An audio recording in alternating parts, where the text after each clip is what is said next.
Good morning everyone. आज हम चर्चा करेंगे पार्षद सीमा नियम के अंतर्गत कंपनी के उद्देश्य अथवा उद्देश्य खंड के बारे में।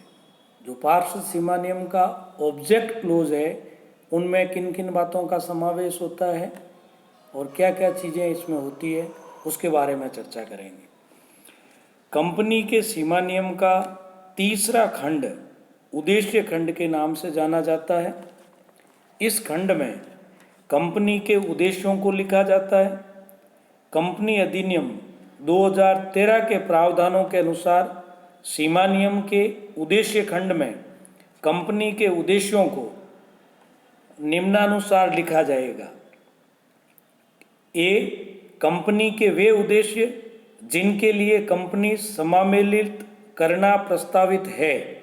बी, अन्य कोई विषय या उद्देश्य जो इन उद्देश्यों के प्रोत्साहन के लिए आवश्यक माना गया है। कोई भी कंपनी अपने सीमा नियम के उद्देश्य खंड में उल्लेखित उद्देश्यों को पूरा करने हेतु कोई भी आवश्यक कार्य कर सकती है।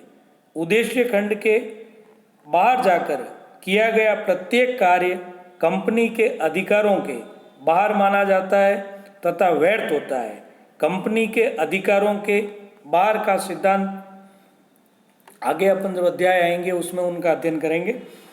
अब इसमें ध्यान देने योग्य कुछ बातें हैं, जैसे कंपनी के उद्देश्य खंड की संरचना कंपनी के प्रवर्तकों का दायित्व एवं अधिकार है।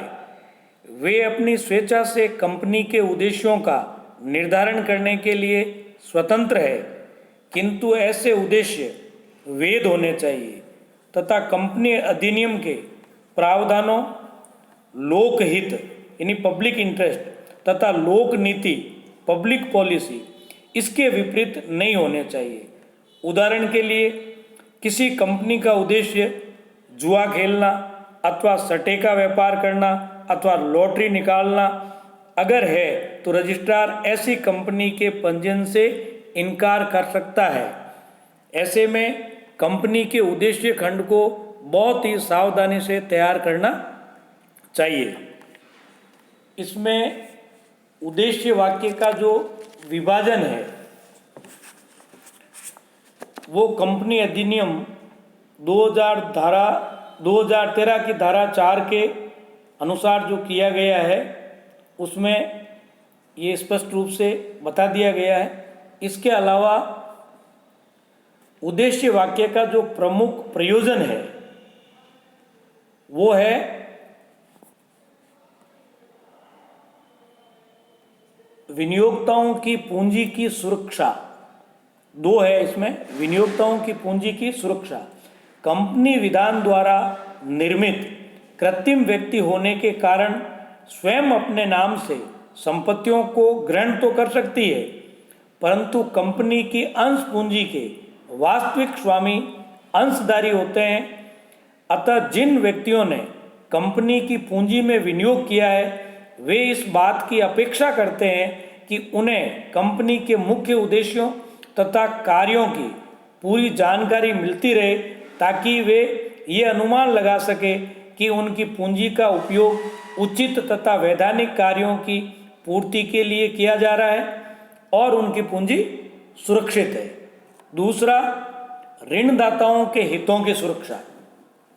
उद्देश्य वाक्य का दूसरा प्रयोजन ऋणदाताओं के हितों की सुरक्षा करना है, क्योंकि इस वाक्य से ऋणदाता इस बात से विश्वस्त रहते हैं कि उनके द्वारा कंपनी को दिया गया ऋण केवल सीमा नियम में उल्लेखित उद्देश्यों के अनुरूप ही उपयोग में लिया जाएगा।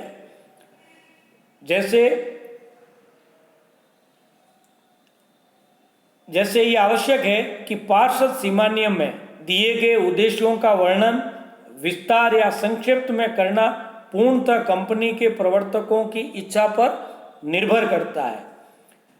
इस मामले में कुछ विधि विशेषज्ञों का मत है कि उद्देश्यों को कंपनी के सीमा नियम में लिपिबद्ध करते समय केवल मुख्य उद्देश्यों का उल्लेख किया जाना चाहिए।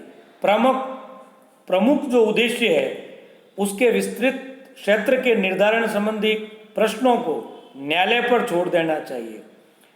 इसमें एक एग्जाम्पल है स्टीफेंस बनाम मैसूर रिफ्स माइनिंग कंपनी का।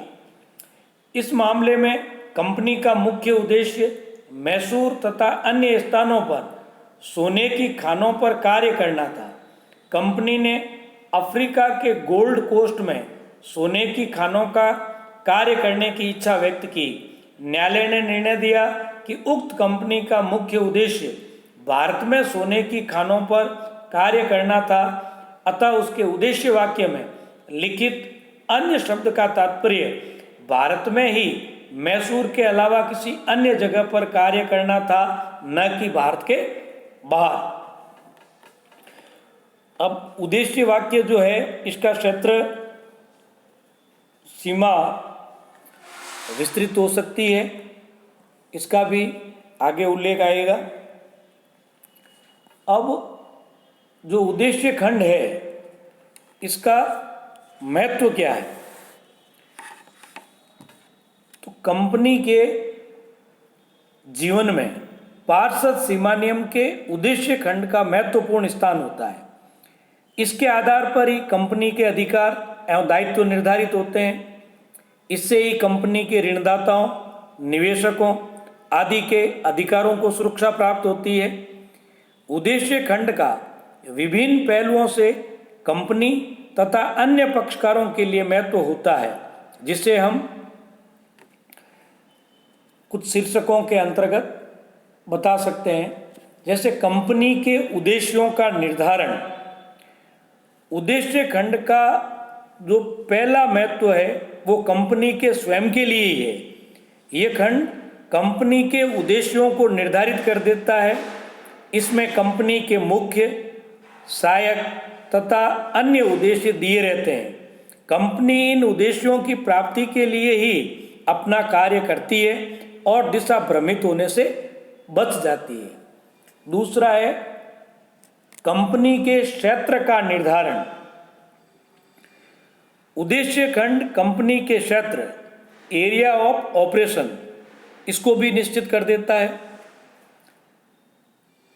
इसमें व्यापारिक कंपनियों को छोड़कर शेष कंपनियों को अपने उद्देश्य खंड में उस राज्य या अन्य राज्यों के नाम भी देने पड़ते हैं जिनमें कंपनी के उद्देश्यों को पूरा करने के लिए कार्य किया जा सकता है। इस प्रकार कंपनियों के कार्य क्षेत्र का भी निर्धारण इसमें होता है। नेक्स्ट है निवेशकों को सुरक्षा। उद्देश्य खंड से निवेशकों को सुरक्षा मिलती है। कोई भी निवेशक जब कंपनी के अंश खरीदने का प्रार्थना पत्र देता है तो वह कंपनी के उद्देश्य खंड से संतुष्ट होकर ही ऐसा करता है। दूसरी ओर कोई भी कंपनी अपने उद्देश्य खंड में सामान्यतः परिवर्तन भी नहीं कर सकती है। इस प्रकार निवेशक जिन उद्देश्यों के लिए कंपनी में धन का निवेश करता है वह धन उन्हीं उद्देश्यों के लिए उपयोग में लाया जाता है।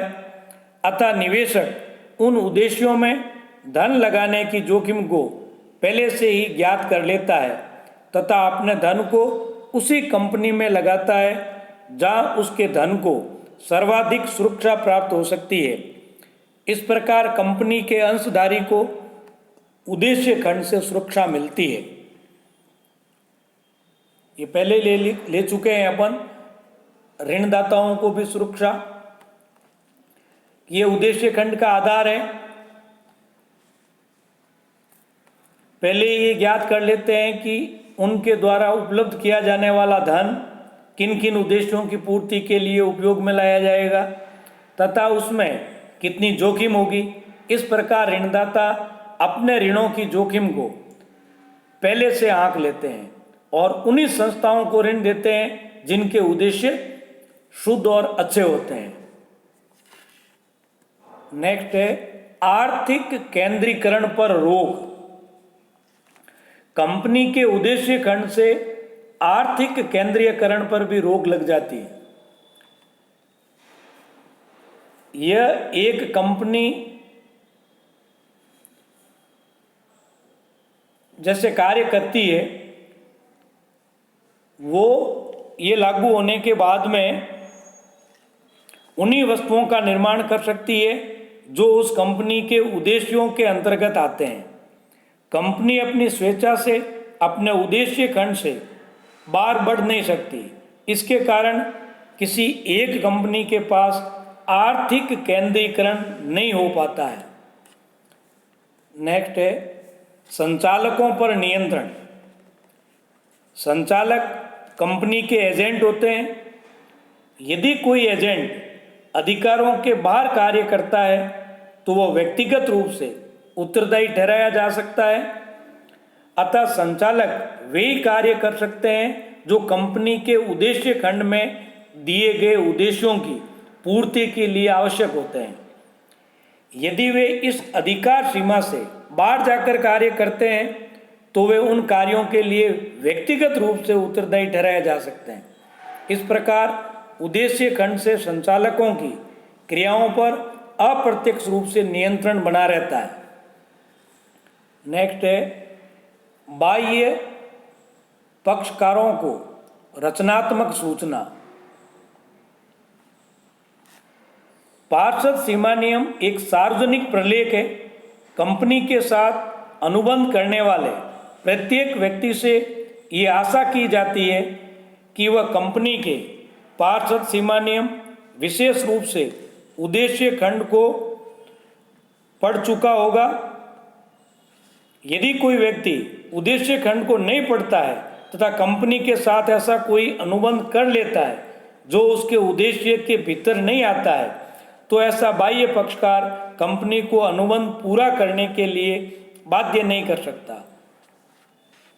यानी पार्षद सीमा नियम में लिखे गए उद्देश्यों के संबंध में ये माना जाता है कि कंपनी के साथ अनुबंध करने वाले पक्षकारों को कंपनी के उद्देश्यों की सूचना मिल गई है। लास्ट इसका है राष्ट्रीय हित या जनहित का संरक्षण। रजिस्ट्रार किसी भी ऐसी कंपनी का पंजीयन नहीं करता है जिसके उद्देश्य विधि विरुद्ध हो अथवा राष्ट्रीय हित या जनहित के प्रतिकूल हो। अतः सीमा नियम का उद्देश्य खंड जो है वो राष्ट्रीय एवं जनहित का संरक्षण भी करता है। तो पार्षद सीमा नियम का जो उद्देश्य खंड है उनमें इन बातों का उल्लेख होता है, समावेश होता है। Thank you.